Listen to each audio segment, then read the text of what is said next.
Well, guys, we're still digging deep into Lockpicking Lebowski's, seems like a bottomless pit of weirdness. This is another one. I don't know a lot about this lock. I did spend some time trying to research it. I really don't know if this is the model, like Massif model of made by a company called GB, Great Britain perhaps. I really don't know. Or if it's the GB model, I really don't have a clue here. So if you guys have any clues about this, I would appreciate it. And so would Lockpicking Lebowski. I think this is all he knows about it because that's all that's on the tag is exactly what's on the lock. So if you know anything about it, drop a line down there and help him out. All right, let's see what we got here. It is a steel shackle. It's a long shackle, obviously. The body is made out of what appears to be cast aluminum. There's no other opening other than the keyway. It looks like it's completely sealed. Doesn't appear to be rivets or screws or anything like that. The key opening is here. We'll take a look in a minute. The only thing that might be a pin is right here. And I believe that's probably there as a retainer for the shackle, perhaps, and that's pure guess.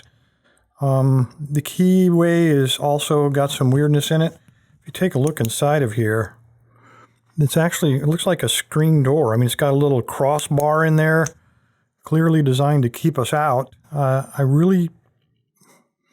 I've never seen anything like this before. Really haven't. I do have a key for this one.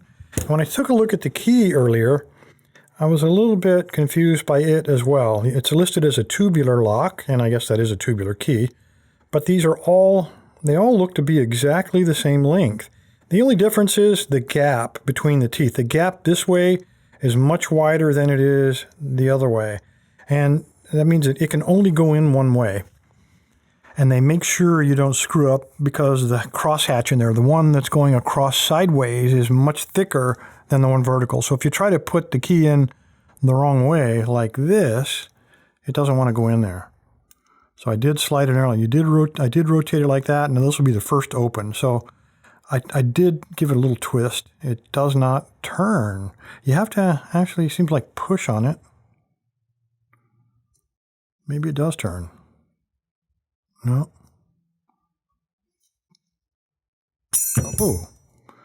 Oh, well, there goes my theory about that retaining pin right off the bat. All I did was shove that in. I mean, it just, bam, real strong spring in there.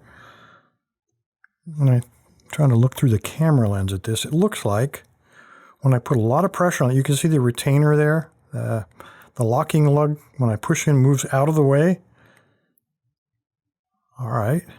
So let's take a look at this guy. Let's put him back together. It's a good thing my eye wasn't in front of that. Real strong spring there to get him back in. All right, let me grab something here. Let's get the depth, because this key went in quite a ways. So it went in not that far. Let's just use the steel thing here. So it goes in about that far. And that would be about the other side of that shackle. So probably these 4 teeth push on a plate that then moves that locking lug. It seems like a pretty simple mechanism. The only thing is maybe it's cantilevered, so if you push too hard on one side, it'll engage the other side extra strong. I really don't have a clue, but I'm going to find out. I do have some wire here in the drawer that I bought on eBay. They call it piano wire. I don't really think it's for pianos, but I bought several different thicknesses. I'm going to find a thickness that will fit inside of those little holes. And let's see if we can't fabricate a pick for this thing and figure out how to get this Massif GB open. All right, guys, this turned out to be more of a probe than it did a pick. All I did was I took some wire and I bent it kind of like in the same shape as my picks for lever locks. Got this little square on it. And then I took some marine grade shrink wrap, actually 2 layers of it, melted it on there and crushed it in my vise, and that's what gave it that crosshatch. Don't know if it's going to work, but that's what we got.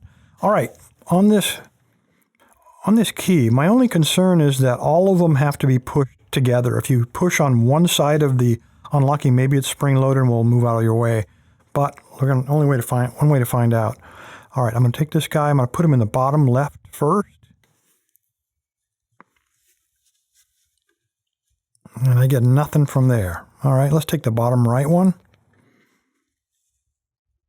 All right, he's pushed in a little bit. but not a lot. Let's try the top left.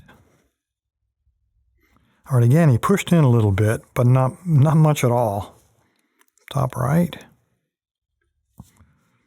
Same thing. All right, let me try bottom. Since I pushed top right, let me push bottom left. All right, he moved again. Dang it. I guess you could just keep pushing, and eventually you're going to get it all balanced, you know? And like that. You know, I kind of knew it was going to be a simple mechanism. I didn't realize that all you had to do... I'm going to take the top right hole, and there it is. So apparently it's just a little bit restricted on the inside of the hole where the wire is, but now that I figured it out, just one of them. In fact, let me lock it back up. And it is, I don't need a key for that. And now let's try just the top right. Push. Yeah, okay, so it is not cantilevered. I just chose the wrong one to start out. Apparently the only hole that's active is the top right. It's definitely spring-loaded.